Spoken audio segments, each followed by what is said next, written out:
I've been surrounded by art making all my life. My mom used to let me stay in her studio after school, and I would just draw or paint or whatever she was working on, kind of do what she was doing. I start on Monday or Sunday night, just coming up with ideas, sketching out things in pencil, and it is kind of a sketch that's like this one down here, where I'm just putting characters on the page and they're not where they will eventually end up. I just want to get the characters, the ideas, and what I think they might be saying onto those pages. And then the next night, that takes back up 2 or 3 hours, and then the next night I will start positioning them on the page. So start figuring out if they need to be next to each other because they're trying to talk to each other, or if they need to be in front of one another because one's more important than another one. That all kind of comes on the second night, and it's all still pencil at that point.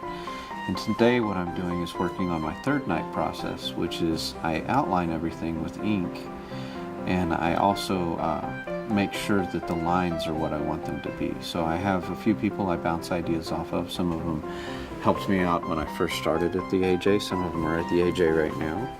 And some of them are just friends or family. My wife helps me every day as I'm working on these. Sometimes I'll show them to students or people that I know care, so that we get some input from them.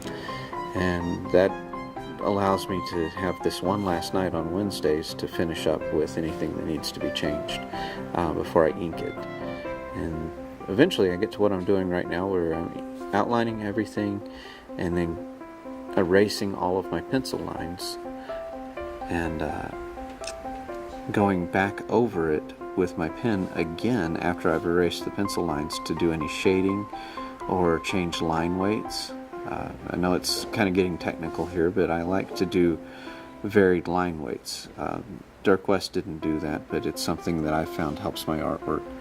So what I'll do is I'll take the bottom of objects and make them heavier.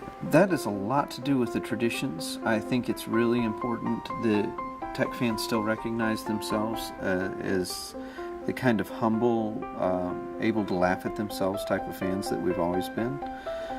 But he was a big part of me growing up, with my grandmother showing me those cartoons, but also just what I was surrounded by.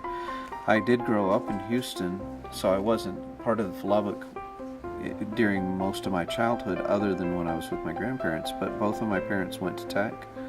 All my aunts and uncles went to tech, so I was fully aware of what Dirk West was and what he was doing, and that was something that was missing the whole time I was in college, 96 to 2002, and because he had passed away in 96. And when I had the chance to start doing these for friends and then eventually for the paper, it became apparent to me that this is something all tech fans felt like they were missing. So why not continue that and keep it going?